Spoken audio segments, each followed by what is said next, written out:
कुछ important factual बातें हैं यहाँ पे। Specific heat capacity of water जो होती है वो 4.2 जूल्स होती है, 4.2 होती है। और ऑफ आइस होती है वो जस्ट हाफ होती है, 2.1।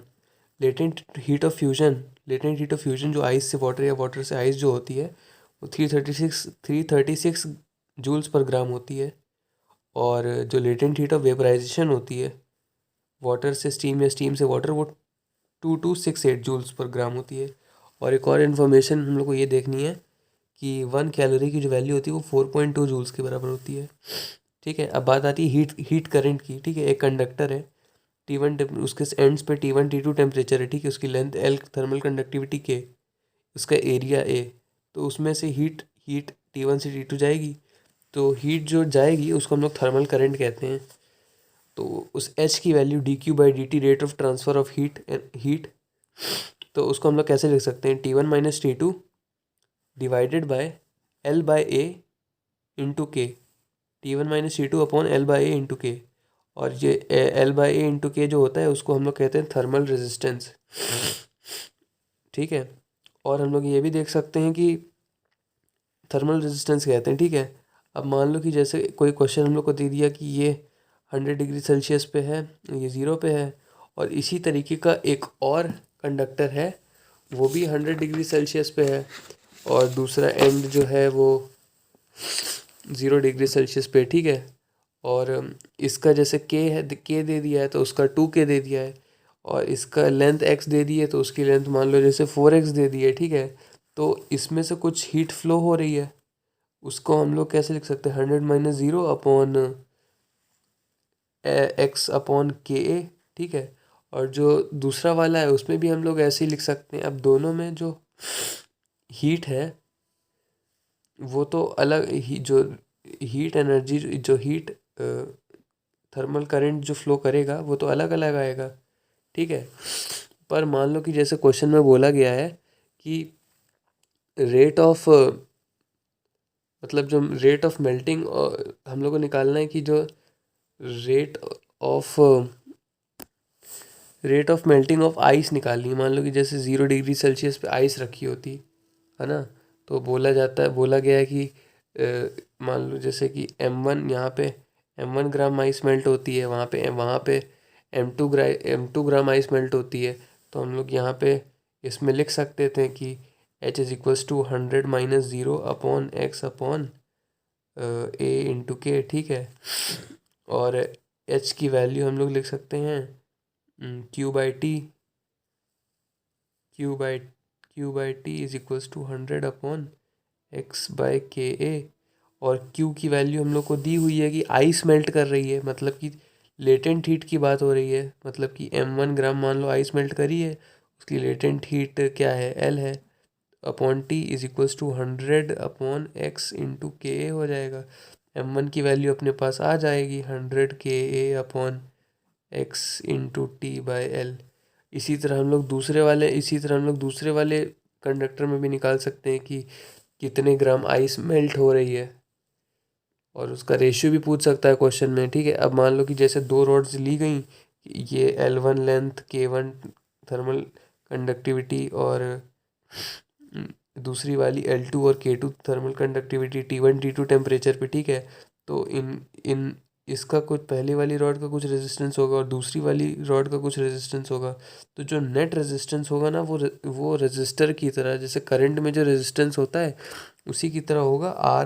RTH is equals to R1 plus R2। यहाँ पे R1 की वैल्यू क्या हो जाएगी, R1 की वैल्यू हो जाएगी L1 अपॉन A। इसका क्रॉस सेक्शनल एरिया हम लोग A मान लेते हैं, दिया रहेगा क्वेश्चन में, और K1, और ये R2 की वैल्यू हो जाएगी L2 अपॉन K2A। और फिर हम लोग दोनों ऐड कर देंगे, और फिर यहाँ पे क्या हो जाएगा, L1 plus L2 upon K into A। बस फिर हम लोग सॉल्व कर लेंगे आराम से।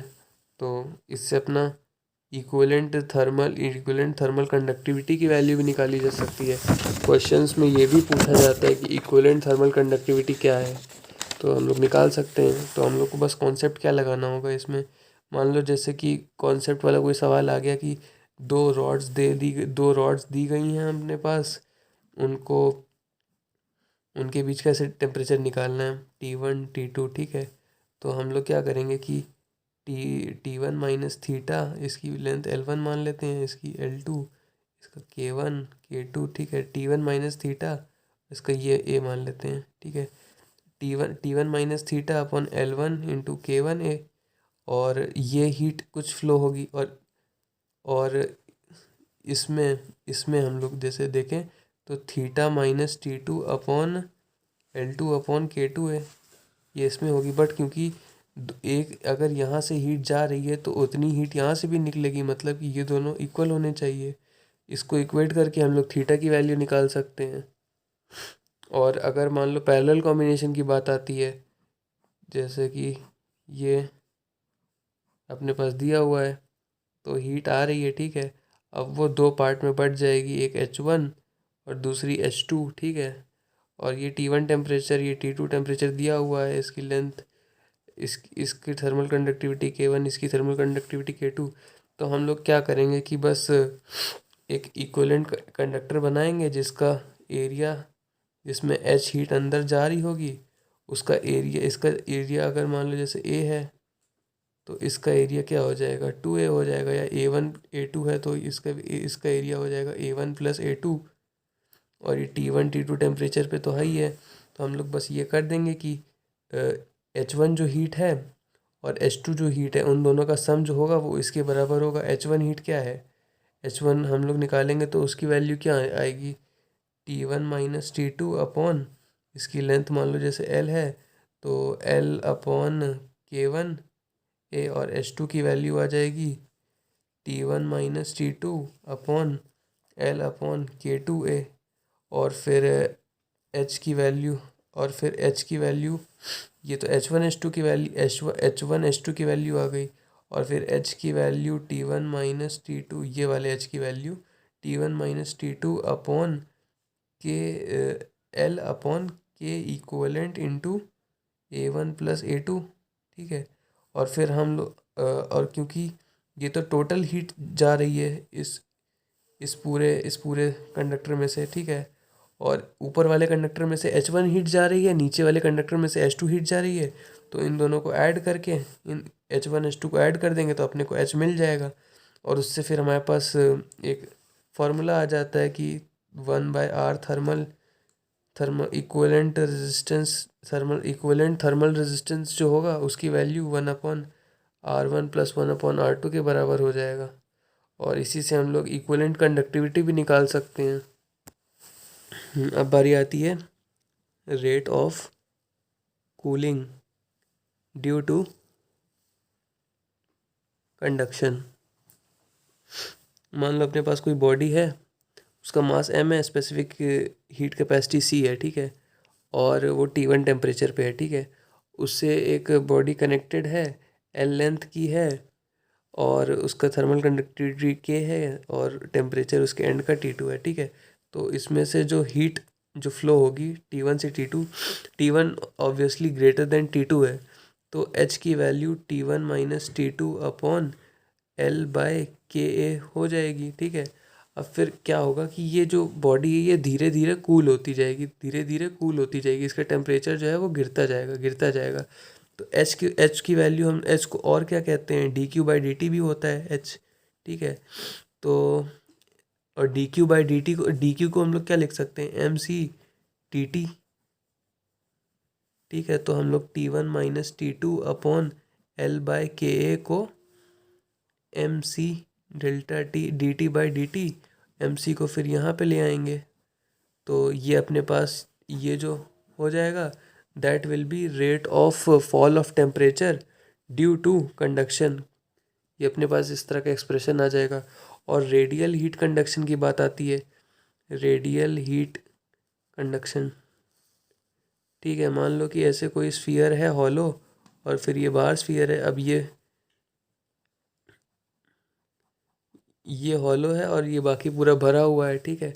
ये वाला एंड T1 टेम्परेचर पे, ये वाला T2 टेम्परेचर पे। अब हीट जो है T1 is greater then T2, तो जो हीट है वो हायर से लोअर फ्लो होगी, तो यहाँ ऐसे ऐसे ऐसे ऐसे फ्लो होगी हीट, ठीक है। और फिर हम लोग क्या लिख सकते हैं, एच इज इक्वल्स, और इसका इक्वलेंट मतलब थर्मल कंडक्टिविटी जो है वो के है, ठीक है। तो एच की value T1 minus T2 upon R thermal हो जानी चाहिए, ठीक है। अब यहाँ पे जो आर थर्मल की वैल्यू होती है वो हो जाएगी क्या, R thermal is equals to R2 minus R1 upon 4 pi K R1 R2। ये लर्न करने वाली बात है। और एक दूसरा भी केस आता है इसमें कि एक सिलेंडर है और ये ऐसे,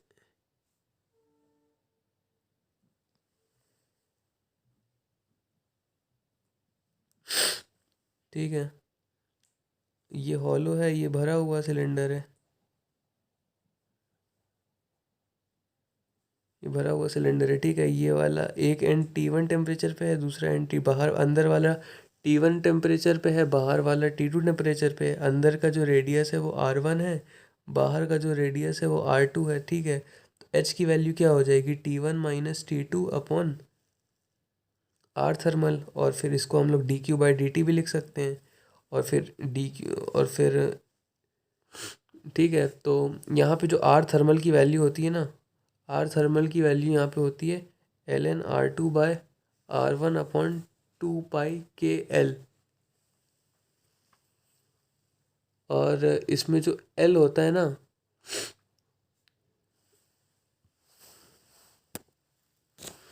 और यहाँ पे जो L है ना, that is the height of this body, height of the entire body, ठीक है। और फिर बात आती है अपने पास क्या, फ्रीजिंग, फ्रीजिंग ऑफ लेक, ठीक है। तो फ्रीजिंग ऑफ लेक में एक ही चीज़ ध्यान रखने की है, जो मान लो कि जैसे ये सरफेस ऑफ द लेक है, ठीक है, यहाँ पे ऊपर -T°C टेम्परेचर है, ठीक है। और यहाँ पे फिर आइस आती है, ठीक है, आइस, और यहाँ तक अपनी आइस है, ठीक है। और ये वाला जो लेयर है ये 0°C पे, और उसके नीचे सारा पानी है, ठीक है। और ये रिवर बेड है, ठीक है, लेक बेड है, ठीक है। अब तो बोला हम लोग को, क्वेश्चन क्या पूछा जा सकता है कि x डिस्टेंस दूर हम लोग को कितना टाइम लगेगा कि ऊपर से x डिस्टेंस दूर की एक बर्फ़ की चादर जम जाए, ठीक है। तो उसका सिंपल सा फॉर्मूला है T is equals to rho LF upon 2K ice T(x²). Rho क्या है, rho is the density of water. LF, LF क्या है, यहाँ पे जो LF है that is the latent heat of fusion of ice. अब ice to water, ice to water में जो लेटेंट हीट होता है ना, वो LF उसको डिनोट करता है। और ये T टाइम है। अगर हम लोग से पूछा जाए कि मतलब T is directly proportional to x², ये भी काफ़ी इंपॉर्टेंट है। तो अगर हम लोग से पूछा जाए कि x डिस्टेंस आइस जमने के लिए कितना टाइम लगेगा, तो रो LF upon 2K T into x²। तो अपने पास ये है फॉर्मूला। अब बारी आती है रेडिएशन की। तो रेडिएशन में सबसे पहला बात आती है एमिसिव पावर, एमिसिव पावर। तो कोई भी अगर कोई बॉडी है, ठीक है, तो वो अगर उसका कुछ कोई बॉडी है, ठीक है, उसका कुछ टेम्परेचर है, ठीक है, तो वो कुछ रेडिएशन एमिट करती है।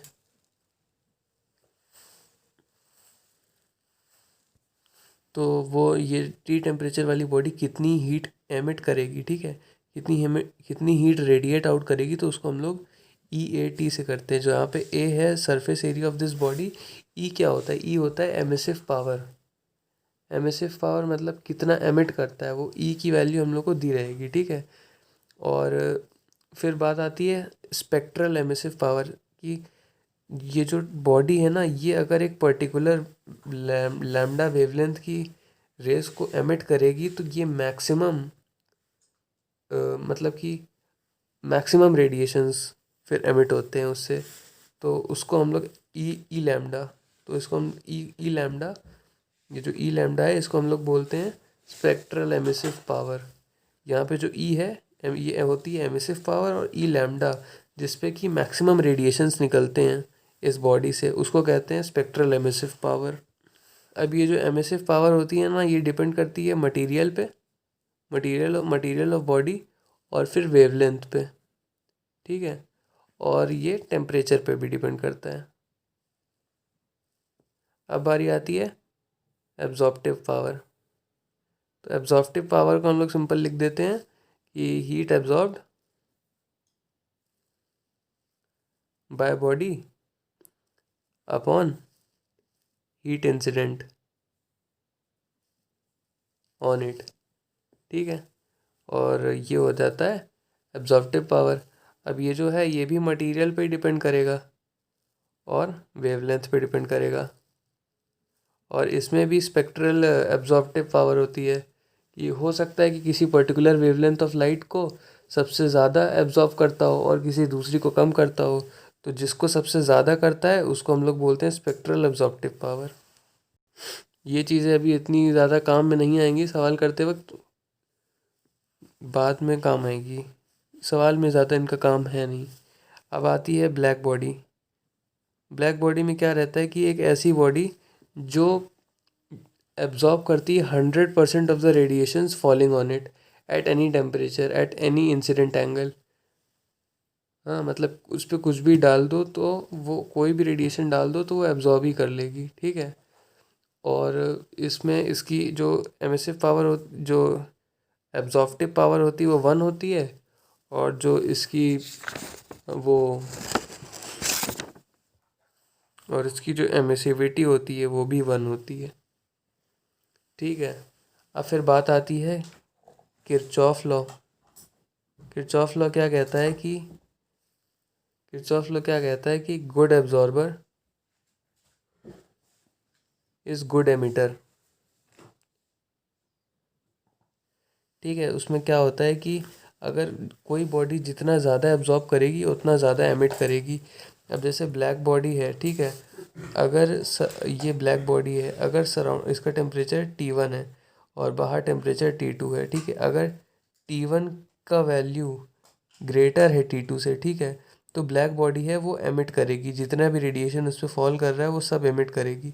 अगर T1 की वैल्यू T2 से छोटी है, T1 की वैल्यू T2 से छोटी है, तो वो जितनी भी रेडिएशंस इस पे ब्लैक बॉडी पे गिर रही है तो वो सबको एब्जॉर्ब कर लेगी, सबको आपस में एब्जॉर्ब कर लेगी।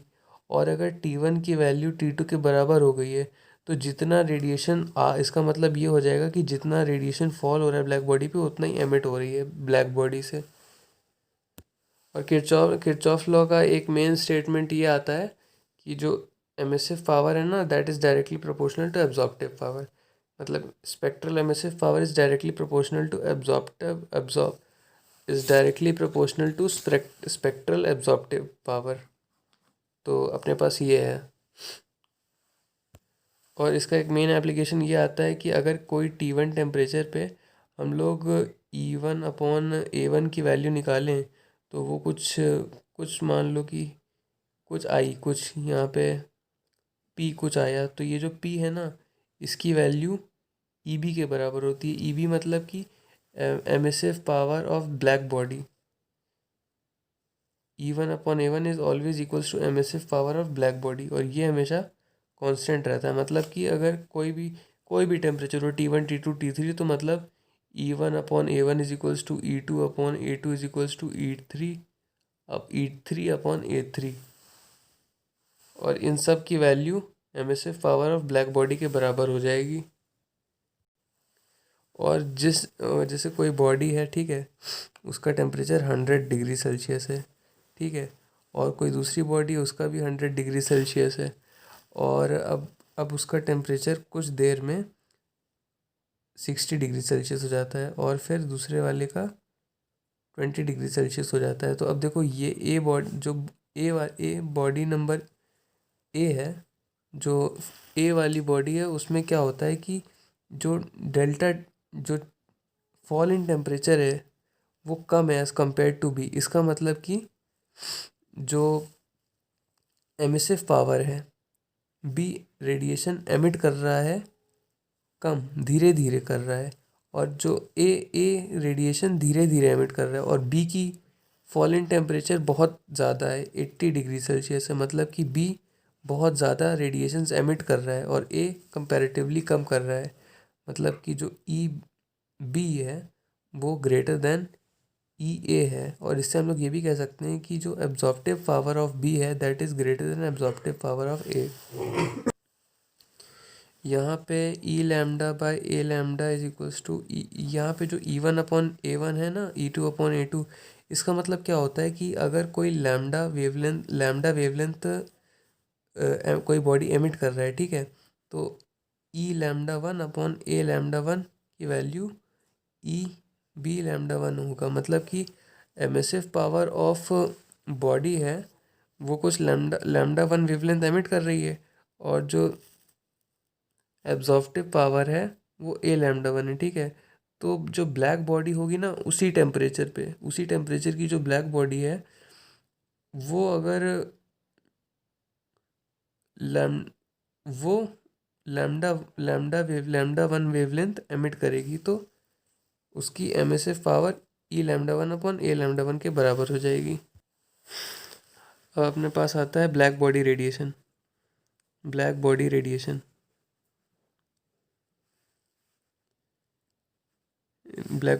इसमें क्या होता है, ग्राफ बनता है इंटेंसिटी वर्सेस लैम्डा का, ठीक है। तो अपने पास एक ऐसे आया, ठीक है, और इसका टेम्परेचर है T1, ठीक है, और फिर अपने पास आता है ये उसका टेम्परेचर T2, और फिर इसका टेम्परेचर T3, ठीक है, और फिर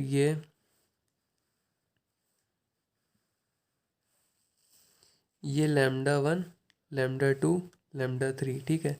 तो अब ये जो ब्लैक बॉडी रेडिएशन होता है ना, इसमें ये कहता है कि T1 की वैल्यू जो है T3 is greater then T2 is greater then T1, ये गिवन है अपने पास, ठीक है।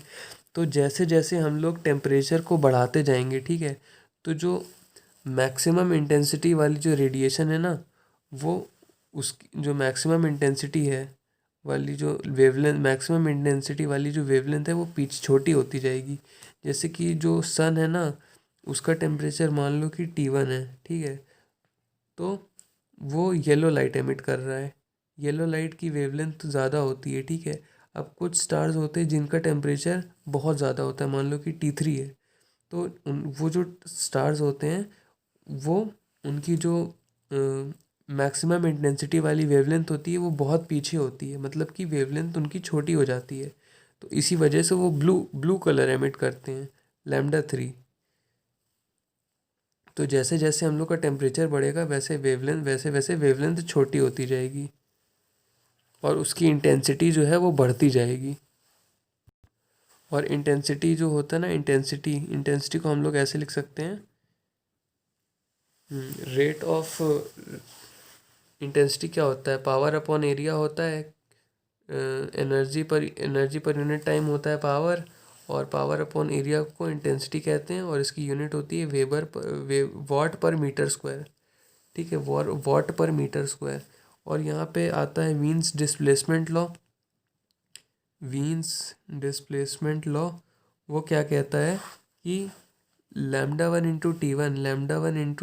Is equals to lambda two into T2 is equals to lambda three into T3 is equals to B, और बी की वैल्यू अपने पास होती है, कितनी होती है, 5 पॉइंट समथिंग होती है। बी की वैल्यू जनरली क्वेश्चन में दी रहती है, उसकी चिंता करने की ज़रूरत है नहीं है। तो यहाँ पे जो लैम्डा वन है ना, ये मैक्सिमम इंटेंसिटी वाला लैम्डा हम लोग लेते हैं, ठीक है। और हम लोग को यहाँ पे एक और चीज़ देखने लायक है कि जो आई वन जो है, आई इंटेंसिटी जो है ना, that is directly proportional to the fifth power of temperature, कि I one upon I two अगर हम लोग करेंगे तो वो T1 अपॉन T2 की पावर 5 के बराबर होगा। और फिर बात, सॉरी यहाँ पे 5 नहीं 4 होता है, 4। अब बारी आती है स्टीफेंस बोल्ट्जमैन लॉ।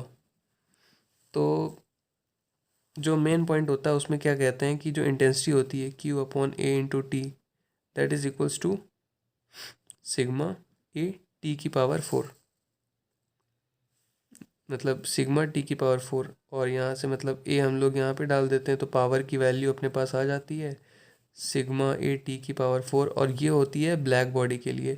बट अगर जनरल बॉडी के लिए निकालना है तो बस हम लोग इसको P is equals to E sigma A T⁴। यहाँ पे E होती है एमिसिविटी और इसकी वैल्यू हम लोग को जनरली दी होती है, तो हम लोग को इसकी चिंता करने की कोई ज़रूरत नहीं है। और E की जो वैल्यू है that will be always remain from 0 to 1। और ये बिल्कुल ए की तरह होता है, वो भी 0 से 1 के बीच में होती है। और ए और ई की वैल्यू हमेशा इक्वल होगी फॉर एनी बॉडी, चाहे वो ब्लैक बॉडी हो चाहे कोई और बॉडी हो। और इससे हम लोग को एक और आइडिया मिलता है कि मान लो कि कोई बॉडी है वो टी टेम्परेचर पे है और उसके सराउंडिंग में जो टेम्परेचर है वो TS है मान लो, ठीक है। तो हम लोग क्या कह सकते हैं कि Q/A/T जो होता है ना, दैट इज सिग्मा T⁴। और फिर Q/A/T की वैल्यू जो सिग्मा T सराउंडिंग की पावर 4, ठीक है। तो अब देखो कि ये हम लोग कह सकते हैं कि जो नेट जो नेट रेडिएशन जो है, net rate of heat loss to the surrounding है ना, जो net rate of heat loss वो क्या हो जाएगी A sigma T⁴ minus T surrounding की पावर 4, है ना। और यहाँ पे हम लोग देख सकते हैं कि जो Q की जो वैल्यू होगी वो क्या हो जाएगी MC∆T। तो इससे हम लोग रेट ऑफ कूलिंग भी निकाल सकते हैं। और यहाँ पे ये जो फॉर्मूला है ना, ये ब्लैक बॉडी के लिए, अगर हम लोग इसमें E मल्टीप्लाई कर देंगे तो ये जनरल बॉडी के लिए हो जाएगा। अब जैसे कि इसमें हम लोग को निकालना है कि रेट ऑफ कूलिंग निकालो, ठीक है। तो हम लोग क्यूब को हम लोग MC∆T/T is equals to EA sigma T⁴ minus T surrounding की पावर 4। तो ∆T/T की वैल्यू EA sigma by MC T⁴ minus TS की पावर 4। तो ये अपने पास हो जाएगा rate of cooling by radiation. ये नोट करने वाली बात है, बाय रेडिएशन। इसके पहले जो करा था वो बाय कंडक्शन था रेट ऑफ कूलिंग। यहाँ पे एक नोटिस करने वाली बात है कि जो T है वो ऑब्वियसली ग्रेटर देन TS होगा, तभी तो हीट बाहर फ्लो करेगी। अब बारी आती है Newton's law of cooling. Newton's law of cooling क्या कहता है कि रेट ऑफ कूलिंग जो होती है dt/dt is directly proportional to temperature of body minus temperature of surrounding. अब इसमें से हम लोग प्रोपोर्शनैलिटी हटाते हैं तो dt/dt is equals to K times TB minus TS। और यहाँ पे जो K की वैल्यू होती है that is 4E sigma AT surrounding की पावर 3/MC। यहाँ पे E तो होती है एमिसिविटी, सिग्मा अपना होता है कांस्टेंट जो उससे निकल के आता है स्टीफेंस बोल्ट्जमैन लॉ। ए एरिया होता है of the body, TS surrounding temperature, M mass, C specific heat capacity. और इसको हम लोग निकाल सकते हैं सिंपली इसी फॉर्मूले से कि T⁴ को हम लोग क्या लिख सकते हैं, इस इतने पार्ट को जो है, इतने पार्ट को हम लोग ऐसे कर सकते हैं कि T² + TS² into T + TS T - TS। और अब क्योंकि जो T और TS हैं वो उनके बीच में बहुत कम डिफरेंस होता है, तो तभी मतलब Newton's law of cooling applicable है। तो इसको हम लोग अप्रॉक्सीमेटली इक्वल मान सकते हैं। तो हम लोग यहाँ पे क्या लिख सकते हैं कि 2t² 2ts² इंटू यहाँ पे भी अपना आ जाएगा 2ts, फिर यहाँ पे t-ts आ जाएगा, तो फिर अपने पास आ जाता है 4ts³ t-ts, और फिर अपना ये भी साथ में आ जाता है ये part EA sigma upon MC। ये अपना कांस्टेंट बन जाता है जो कि ये है।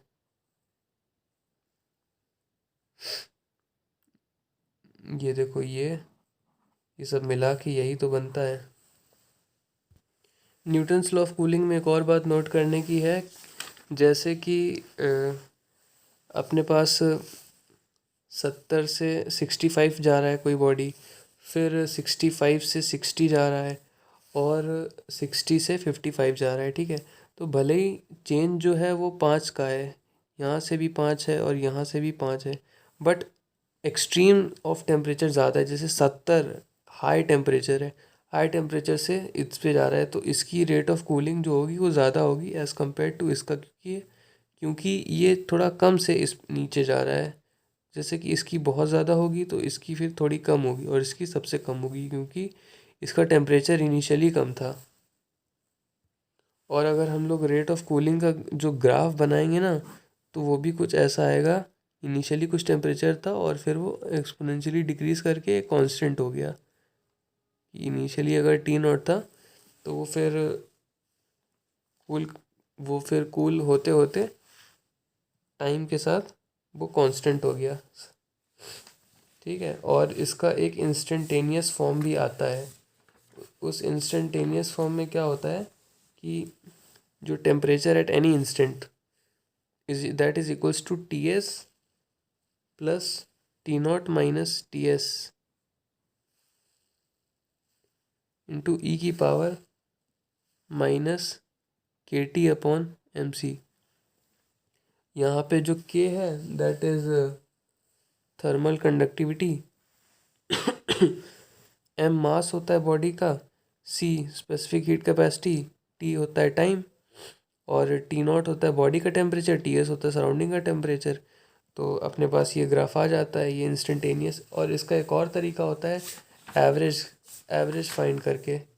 उसमें हम लोग क्या करते हैं कि जैसे अपने पास एक क्वेश्चन दे दिया कि कोई लिक्विड है वो 70 डिग्री सेल्सियस से 60 डिग्री सेल्सियस पे कूल करता है इन 5 मिनट्स, ठीक है। और फिर बोला क्या कि वो टाइम कैलकुलेट करना है इन विच वो 60 डिग्री से 50 डिग्री में चला जाएगा, ठीक है। और दिया हुआ है कि सराउंडिंग का टेम्परेचर है 30 डिग्री सेल्सियस, ठीक है। तो इसमें हम लोग ये करते हैं कि जो हीट अपने पास आ रही है, जो T1 minus T2 upon rate of change of मतलब रेट ऑफ कूलिंग जो है, न्यूटन्स लॉ ऑफ कूलिंग के हिसाब से क्या आता है न्यूटन्स लॉ ऑफ कूलिंग के हिसाब से क्या आता है dt/dt is equals to K times T minus Ts।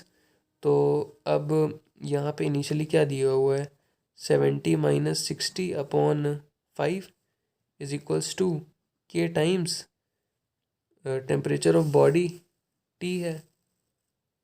यहाँ पे हम लोग को टेम्परेचर ऑफ बॉडी पता नहीं है ना, तो यहाँ पे हम लोग क्या करते हैं T एवरेज ले लेते हैं।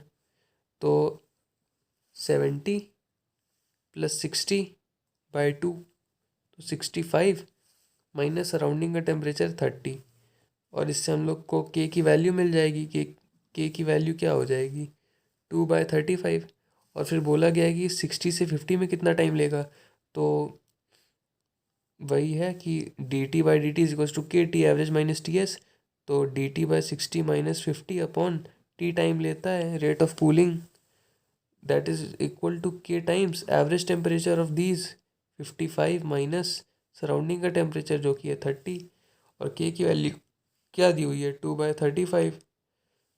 और फिर हम लोग सॉल्व कर सकते हैं। तो टी की वैल्यू अपने पास 7 मिनट्स आ जाती है इससे। तो हम लोग यहाँ पे जो टेम्परेचर ऑफ बॉडी क्या लें उसको सॉल्व करने के लिए हम लोग टी एवरेज ले लेते हैं, जो इनिशियल बॉडी टेम्परेचर था और फिर फाइनल बॉडी टेम्परेचर जो हो गया उसका एवरेज, वो यहाँ पे हम लोग ले लेते हैं।